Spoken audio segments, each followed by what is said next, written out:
நேற்று மார்க் எழுதின சுவிசேஷத்தை குறித்தும் அதற்கு முன்பு மத்தேயு எழுதின சுவிசேஷத்தை குறித்தும் நாம் தியானித்தோம். சுவிசேஷங்கள் மொத்தம் 4.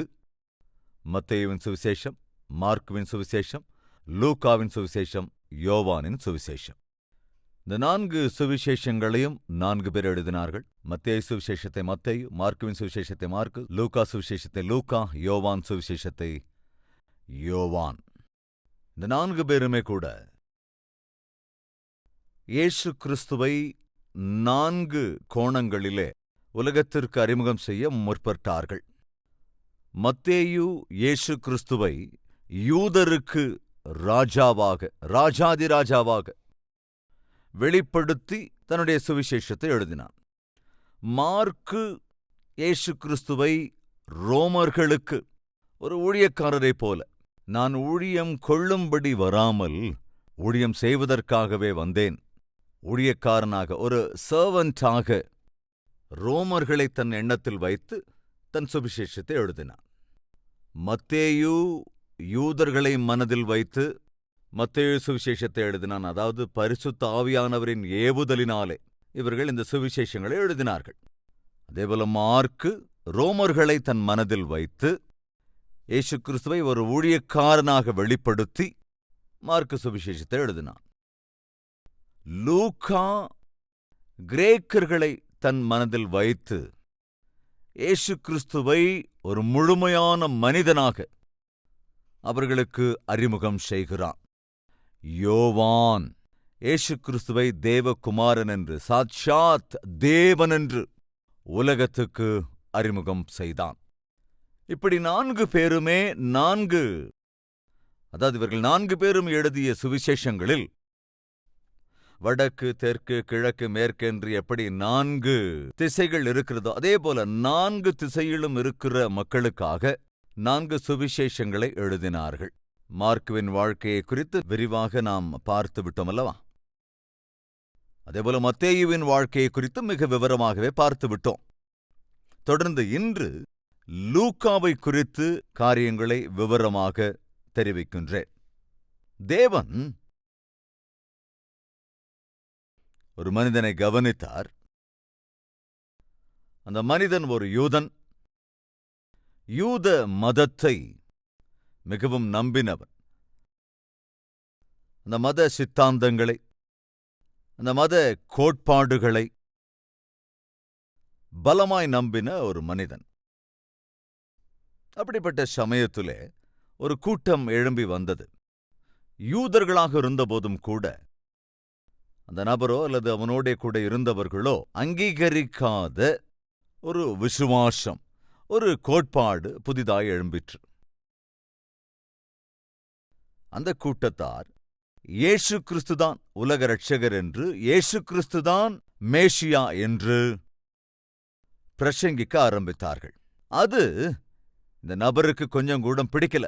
அவர் தேவகுமாரன் அல்லவென்று, அவர் மேசியா இல்லை என்று, யூதருக்கு எதிராக இருக்கிற ஒருவர் என்று எண்ணி பரிசேயர்களும் அதிகாரிகளும் ஆசாரியர்களும் சாஸ்திரிகளும் இப்படி எல்லோருமே சேர்ந்து முழுமையாக இந்த மேசியாவுக்கு எதிராக நின்று குற்றம் சுமத்தி அவரை சிலுவைக்கு ஒப்புக் கொடுத்து விட்டார்கள்.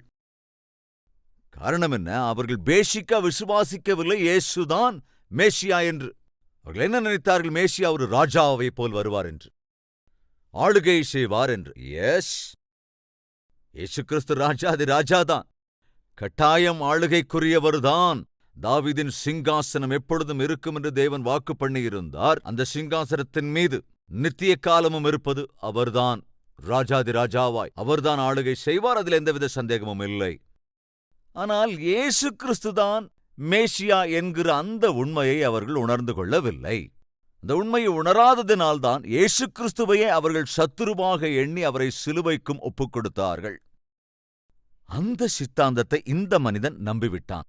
எனவே அவன் ஒரு தீர்மானம் எடுத்தான். அது என்ன தீர்மானம் என்றால், எது எப்படி நடந்தாலும் இந்த யூத சித்தாந்தத்துக்கு, கோட்பாடுகளுக்கு, யூதரின் விசுவாசத்துக்கு, யூதரின் நம்பிக்கைக்கு விரோதமாக எழுந்திருக்கிற இந்த புதிய கூட்டத்தை, இந்த குரூப்பை அடையாளமில்லாமல் செய்துவிட வேண்டும் என்று சொல்லி அதற்கேற்ற அதிகாரத்தையும் பெற்றுக்கொண்டு எங்கே கிறிஸ்தவர்கள் இருக்கிறார்களோ அங்கே போய் அவர்களை அடிப்பது, இன்னும் அவர்களை கொன்றுவிடுவது, அல்லது அவர்களை இழுத்துக்கொண்டு வந்து சிறையில் அடைப்பது, சித்திரவதை செய்வது என்பதையே தன்னுடைய வாழ்க்கையின் கடமையாக நினைத்துக் கொண்டான். அந்த கடமை என்னவென்றால், கிறிஸ்தவத்தை இந்த உலகத்தில், அதுவும் குறிப்பாக தான் இருக்கிற அந்த ஊரிலே இல்லாமல் செய்து விட வேண்டும் என்று இவன் கங்கணம் கட்டிக்கொண்டு கிறிஸ்தவர்களை இம்சித்துக் கொண்டிருந்த நாட்கள் அது.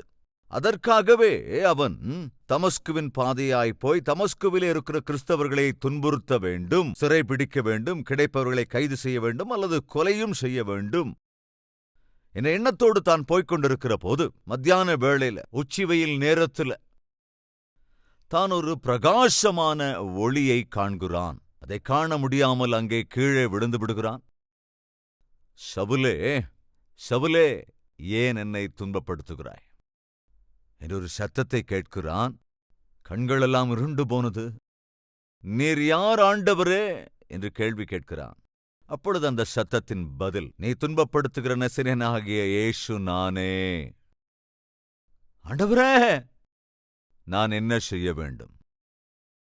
பவுலின் வாழ்க்கையில் செய்த முதல் ஜெபம் என்ன தெரியுமா?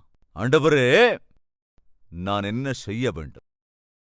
எந்த வினாடியில் இயேசு கிறிஸ்துவனுடைய சத்தத்தை கேட்டானோ அந்த வினாடியிலேயே சவுல் தன்னுடைய வாழ்க்கையை ஆண்டவருக்கு அர்ப்பணித்து அவன் கேட்கிறான், நான் என்ன செய்ய வேண்டும்?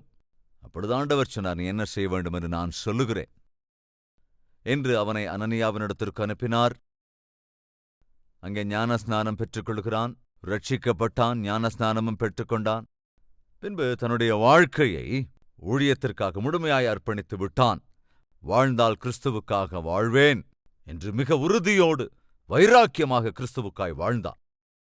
இப்படி வாழ்ந்தது மாத்திரமல்ல, அதுவரைக்கும் கிறிஸ்தவத்துக்கும் கிறிஸ்தவர்களுக்கும் சபைக்கும் விரோதமாக நடந்து கொண்டிருந்தவனான சவுல் மனம் திரும்பிவிட்டான் என்கிற செய்தி அன்றைய சீஷர்களால் கூட நம்ப முடியவில்லை. அவ்வளவு பயங்கரமாக பவுல் நடந்து கொண்டிருந்தான். அப்படிப்பட்ட சமயத்திலே பர்னபா பவுலை குறித்து கேள்விப்பட்டு, பவுல் உண்மையாகவே மனம் திரும்பிவிட்டான், ரட்சிக்கப்பட்டான் என்று உணர்ந்து பவுலை எருசலேமுக்கு அழைத்து வருகிறான். எருசலேமுக்கு அவனை அழைத்து வந்தபோது சீஷர்கள் கூட பயந்தார்கள். துன்மார்க்கன் அல்லவா, துஷ்டன் அல்லவா, சபை மக்களை பயங்கரமாக சித்திரவதைக்குட்படுத்தியவன் அல்லவா, பயந்தார்கள். அப்பொழுது பர்னபா பவுலை அறிமுகம் செய்து வைக்கிறான். பவுல் ரட்சிக்கப்பட்டு விட்டான், மனம் திரும்பிவிட்டான், எனவே நீங்கள் பயப்பட வேண்டிய அவசியமில்லை என்று எருசலேமிலிருந்த சபைக்கு பவுலை அறிமுகம் செய்தது பர்னபா. எல்லோரும் சந்தோஷப்பட்டார்கள். பேதுருவாக இருந்தாலும் யோவானாக இருந்தாலும், அதேபோல இந்த சீஷர்கள் யார் யார் இருந்தார்களோ எருசலேமில் எல்லோருமே சந்தோஷப்பட்டார்கள். ஒரு துன்மார்க்கன் திருந்திவிட்டான், மனம் திரும்பிவிட்டான் என்று.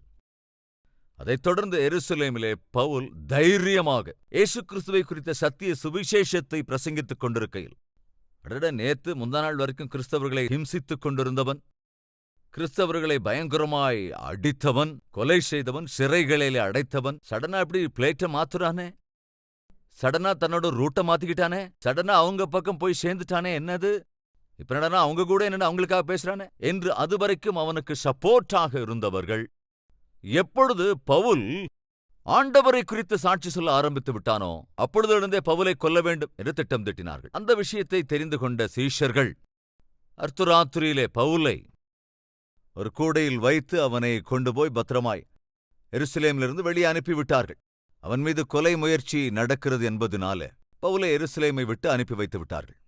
பவுல் போய்விட்டான். பவுல் தர்சு என்கிற ஒரு ஊரை சேர்ந்தவனாக இருந்ததினாலே அவன் தன்னுடைய ஊருக்கு போய்விட்டான்.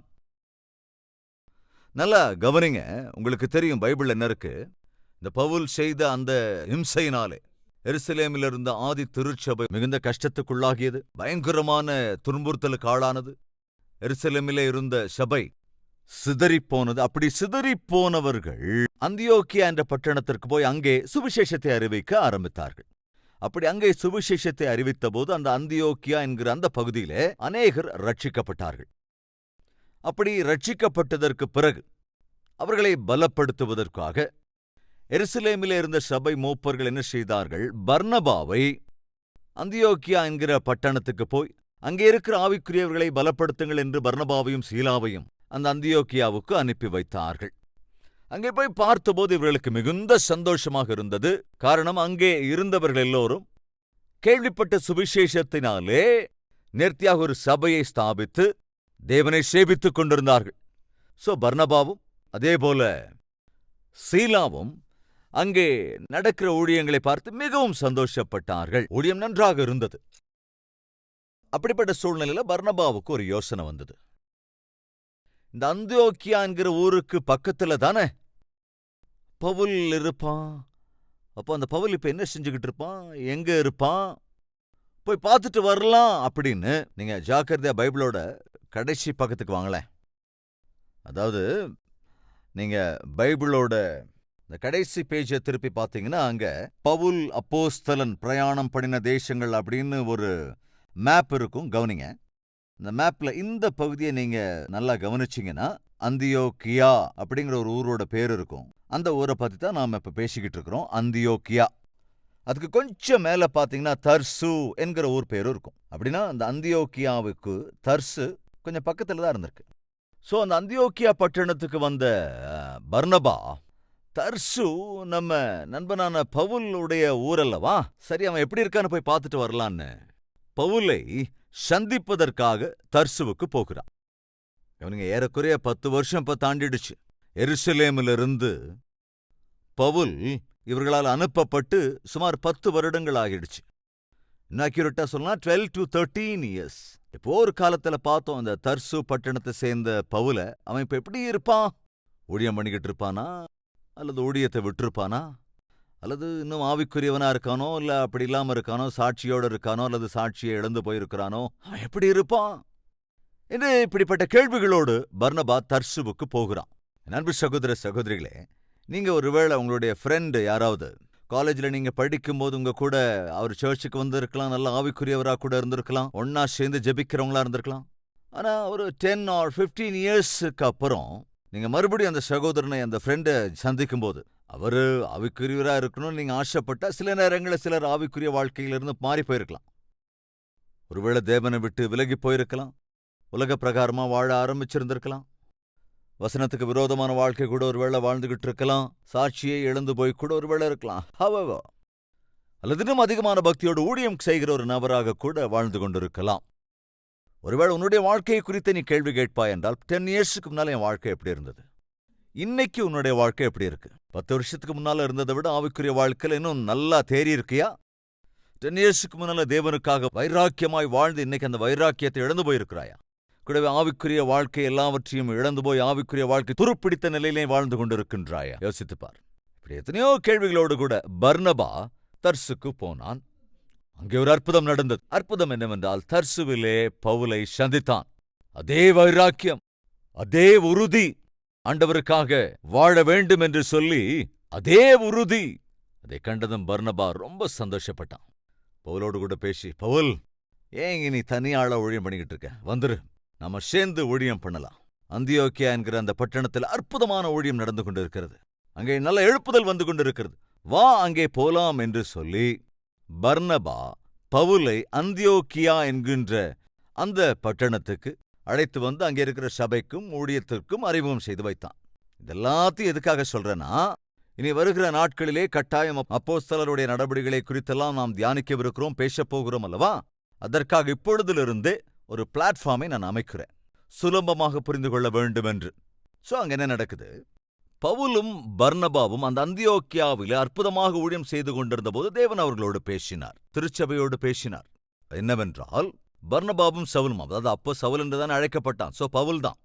பர்னபாவையும் பவுலையும் எதற்காக நான் தெரிந்து கொண்டிருக்கிறேனோ அதற்காக அவர்களை வேறு பிரியுங்கள், சுவிசேஷத்தை அறிவிப்பதற்காக அவர்களை அனுப்பி வையுங்கள் என்று பரிசுத்த ஆவியானவர் சொன்னபோது, அந்தியோக்கியாவிலே இருந்த சபை உபவாசம் இருந்து எல்லோரும் ஜெபித்து பவுலையும் பர்னபாவையும் சுவிசேஷ ஊழியத்திற்கு அனுப்பி வைத்தார்கள். அப்படி அனுப்பி வைக்கப்பட்ட போது பவுலும் பர்னபாவும் சேர்ந்து முதல் சுவிசேஷ பிரயாணத்தை, ஃபர்ஸ்ட் மிஷனரி ஜேர்னியை அவர்கள் அங்கே ஆரம்பித்தார்கள். அந்தியோக்கியா பட்டணத்திலிருந்து அநேக ஊர்களுக்காக, அநேக தேசங்களுக்கு பிரயாணம் பண்ணினார்கள் பர்னபாவும் பவுலும். அவங்க அப்படி பிரயாணமாயிருக்கிற சமயத்துல தான் மார்க்கு அப்படிங்கிற பிரதர் என்ன பண்ணாரு? நாம பார்த்தோம், பர்னபா அதே போல பவுல் 2 பேரும் சேர்ந்து சுவிசேஷ பிரயாணமாய் போன போது கூட மார்க்குவையும் அழைத்து போனார்கள்.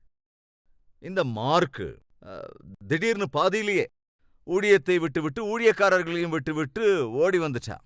அதெல்லாம் நேத்து பார்த்துட்டோம் இல்லையா? இந்த பர்னபா பவுல் 2 பேரும் முதல் சுவிசேஷ பிரயாணத்தை முடித்துவிட்டு அநேக பட்டணங்களுக்கெல்லாம் போயிட்டு தேவ வார்த்தையை பிரசங்கித்தார்கள். அதோடு சில இடங்களிலே தங்கியிருந்து சபையை கூட ஸ்தாபித்தார்கள்.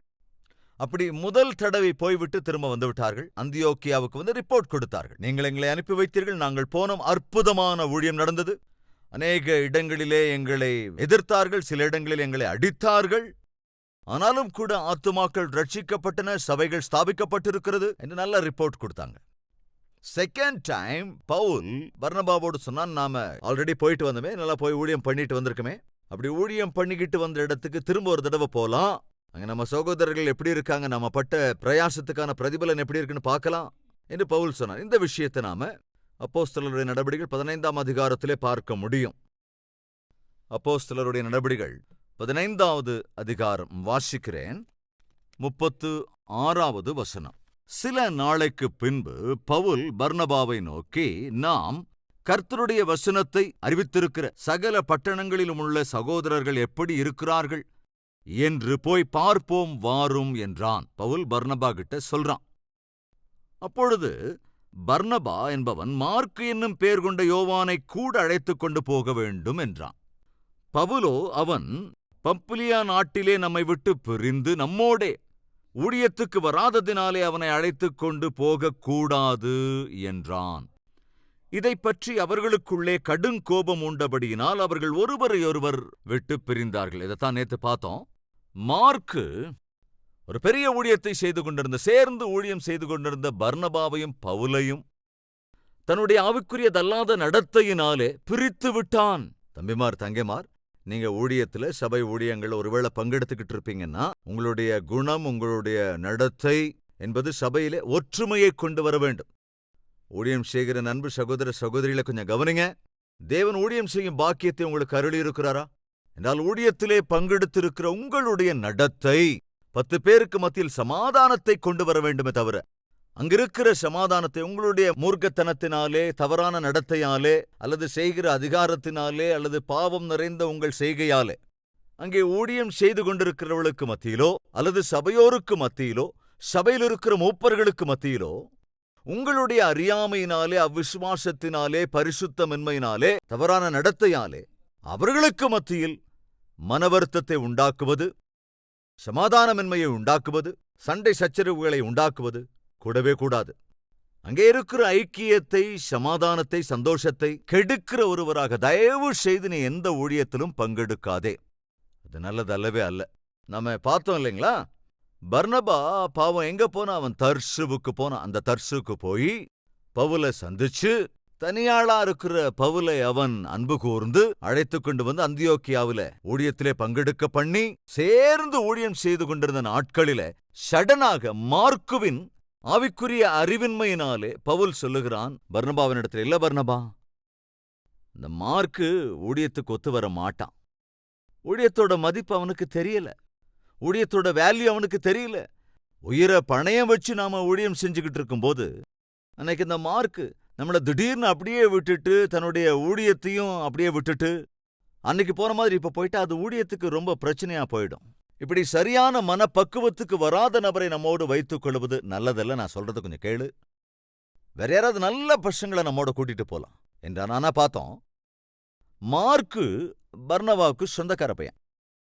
அதுக்காகவோ வேற எதுக்காகவோ பர்னபா மார்க்குவ கட்டாயம் நம்ம கூட கூட்டிட்டு போகணும்னு ஒத்த கால நிக்கிறான்.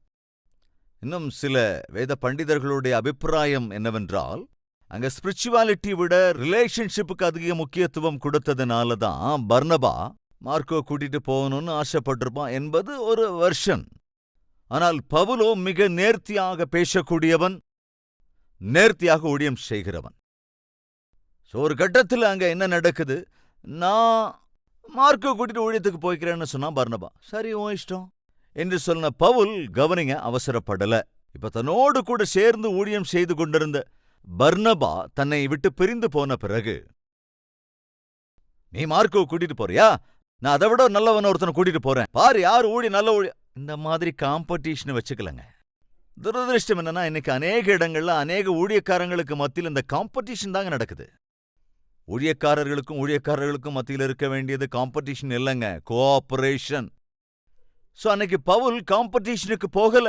பாரு உன்னை விட நான் எப்படி ஊழியம் செஞ்சு காட்டுறேன்னு சொல்லி சவால்லாம் விடல, ஜெபம் செய்தான். சபையோரிடம் சொன்னான், மூப்பர்களிடத்திலே சொன்னான், அவர்களும் ஜெபித்தார்கள். அப்படி ஜெபித்த வேளையில எல்லோரும் ஒரு முடிவுக்கு வந்தார்கள், பவுலோடு கூட சீலா போனா நல்லா இருக்கும் என்று சொல்லி. உங்களுக்கு ஞாபகம் இருக்காங்க, சீலா அங்க எதுக்காக வந்திருந்தான்? அந்த அந்தியோக்கியா என்கிற அந்த பட்டணத்தில கடந்த காலத்திலே வந்தவர்கள் அறிவித்த சுவிசேஷத்தினாலே அங்கே சபை உருவாகி இருந்தது, ஊழியமும் அற்புதமாய் நடந்து கொண்டிருந்தது. எனவே எருசலேமிலிருந்து சபையோர் அனுப்பி வைத்தார்கள். அதாவது அப்போஸ்தலர்கள் பேதுரு, யோவான், இப்படிப்பட்டவங்க எல்லாரும் எருசலேமில் இருந்ததினாலே அவர்கள் பர்னபாவையும் அதேபோல சீலாவையும் அவர்கள் எல்லாரும் சேர்ந்து புதிதாக ஸ்தாபிக்கப்பட்டிருந்த சபைகளை போய் பார்த்து வருவதற்கு, இன்னும் தெய்வ வார்த்தையின் அடிப்படையில் அவர்களை பலப்படுத்துவதற்கும் இவர்களை அனுப்பினார்கள். சோ பர்னபாவோடு கூட சீலாவும் இங்கே வந்திருந்தான். சீலா இளையவன் அல்ல, வயதில் மூத்தவன் பிளஸ் தீர்க்கதரிசி. இந்த விஷயங்கள் எல்லாமே கூட அப்போஸ்தலருடைய நடவடிக்கைகளை நாம் வரும் நாட்களிலே பார்க்கவிருக்கிறோம் அல்லவா. முன்னாலே நீங்க ஜாக்கிரதையா வாசிச்சீங்கன்னா நான் சொல்ற ஆல்மோஸ்ட் எல்லா விஷயங்களும் சில சமயங்களை நீங்க புரிஞ்சுக்கணுங்கிறதுக்காக கதை வடிவத்தில் அப்படியே சொல்லிடுறேன். எக்ஸாக்டாக நான் சொல்லுகிற கதை அந்த இடத்துல இல்லைன்னா கூட அந்த விஷயம் அதுதான் அங்க இருக்கும். சோ சீலா பவுலோடே கூட புறப்படுகிறான். இது செகண்ட் ஜேர்னி, அதாவது 2வது பிரயாணம். சோ இந்த 2வது பிரயாணத்துல தான் பவுலோடே கூட சீலாவும் சேர்ந்து போகின்றான். பவுலும் சீலாவும் சேர்ந்து, மறுபடியும் சொல்றேன், பவுலும் சீலாவும் அப்படின்னு சொல்லும்போது சீலா சின்ன பையன் நினைச்சுக்காதீங்க. சீலா மூத்தவன் மாத்திரமல்ல, ஒரு தீர்க்கதரிசி. பர்னபா யாரை தேர்ந்தெடுத்துக் கொண்டான்? தன்னோட கூட ஊழியத்திலே வருவதற்கு ஒரு வாலிபனை தேர்ந்தெடுத்துக் கொண்டான். அதுவும் கூட ஆவிக்குரிய வாழ்க்கையில இன்னும் சரியாக பக்குவப்படாத ஒரு வாலிபனை தெரிந்து கொண்டான், பர்னபா. சகோதர சகோதரிகளே, தயவு செஞ்சு கவனிக்கணும். நம்முடைய வாழ்க்கையிலே நம் நடத்தை தேவன் விரும்புவது போலவும் நம்மை சுற்றி இருப்பவர்களுக்கு ஆசீர்வாதகரமாகவும் இருக்க வேண்டுமென்றால் நாம் யாரோடு நட்பு கொள்ளுகிறோம் என்பது ரொம்ப ரொம்ப முக்கியம். யாரோடு கூட சேர்ந்து ஜெபிக்கிறோம், யாரோடு கூட சேர்ந்து ஊழியம் செய்கிறோம் என்பது ரொம்ப ரொம்ப முக்கியம். ஆவிக்குரிய பிரயாணத்திலே ஊழியத்திலே பக்குவமற்றவர்களை உடன் சேர்த்து கொண்டால் உங்களுடைய ஊழியத்திற்கு அவர்கள் தடையை அல்லது ஏதாவது இடையூறுகளை கொண்டு வருவார்கள். எக்ஸாக்டாக அதுதான் நடந்தது அன்று மார்க்குவினாலே. நான் ஜாக்கிரதையா கொஞ்சம் பார்த்தோம்னா, பவுல் யாரை சேர்த்துக் கொள்ளுகிறான்? சீலாவை சேர்த்துக் கொள்ளுகிறான். சோ பவுல் சீலாவை அழைத்துக் கொண்டு போகிறான். வாசிக்கலாம், அதுக்கப்புறம் என்ன நடந்தது. 39வது வசனத்திலிருந்து, இதை பற்றி அவர்களுக்குள்ளே கடும் கோபமூண்டபடியினால் அவர்கள் ஒருவரை ஒருவர் விட்டு பிரிந்து போனார்கள். பர்னபா மார்க்குவை கூட்டிக் கொண்டு கப்பல் ஏறி சீப்புரு தீவுக்கு போனான். பவுலோ சீலாவை தெரிந்து கொண்டு சகோதரராலே தேவனுடைய கிருபைக்கு ஒப்புவிக்கப்பட்டு புறப்பட்டு சீரியாவிலும் சிலிசியாவிலும் திரிந்து சபைகளை என்ன செய்தான்? திடப்படுத்தினான். சகோதரராலே தேவனுடைய கிருபைக்கு ஒப்புவிக்கப்பட்டு பர்னபாவும் மார்க்கும் போகும்போது அந்தியோக்கியாவின் சபையின் சப்போர்ட் அங்க பார்க்க முடியல. ஆனால் பவுலும் சீலாவும் போனபோதோ அங்கிருந்த சகோதரர்கள் எல்லோருமே கூட துணையாக நின்றார்கள்.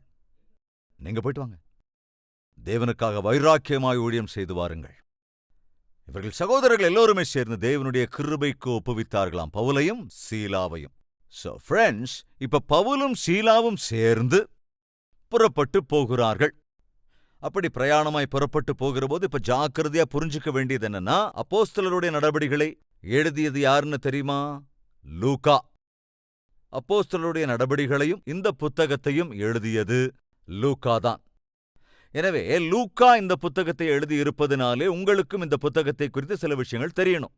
அதாவது இந்த லூக்கா யாரு, எதற்காக அப்போஸ்தலருடைய நடபடிகளை எழுதினான் ஆகியவற்றை நாம் தொடர்ந்து பார்க்க போகிறோம்.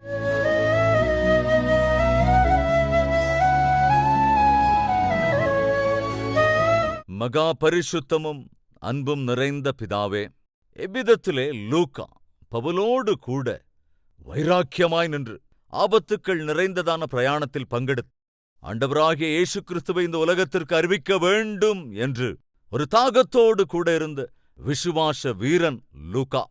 ஆபத்து இருக்கிறதென்றாலும், உயிரே போய்விடும் என்று அறிந்திருந்தாலும், ஆண்டவரே, நீர் நேசிக்கிற சபையை விட்டு விலகாமல் பிலிப்பி பட்டணத்தில் இருந்த சபையை எப்படியெல்லாம் அவன் காத்தான், அவனும் தீமோத்தேயுவும் சேர்ந்து. அதற்குப் பிறகு மறுபடியும் ஆபத்தோடு கூடிய பிரயாணம் பவுலோடு கூட செய்து எருசலேமுக்கு வந்து அங்கே சம்பூரணமாக உம்மை குறித்ததான சாராம்சங்களையெல்லாம் சேர்த்து பரிசுத்த ஆவியானவரின் ஏவுதலோடு கூட அற்புதமான இந்த சுவிசேஷத்தை எங்களுக்காக எழுதினான். அதை இன்று நாங்கள் தியானிக்க நீர் கொடுத்த வாய்ப்புக்காக நன்றி ராஜா. ஒவ்வொருவரும் இந்த லூக்காவின் சுவிசேஷத்தை வாசிக்கும் போது அதற்கு பின்னால் இருக்கிற லூக்காவின் இருதய வேட்கையை உணர்ந்து கொள்ள கிருபை அருளுங்கப்பா. நானும் கூட லூக்காவை போல வாழ வேண்டும் என்ற எண்ணத்தை உருவாக்குங்க தகப்பனே. இந்நாளிலும் கூட இந்த செய்தியின் சாராம்சத்தை மீண்டும் மீண்டும் ஒவ்வொருவரும் தியானிப்பதற்கும் உம்முடைய வார்த்தையின் அடிப்படையில் வாழ்வதற்குமான கிருபையை அருள வேண்டும் என்றும் இயேசு கிறிஸ்துவின் நாமத்தில் வேண்டிக் கொள்கிறோம் பிதாவே. ஆமென்.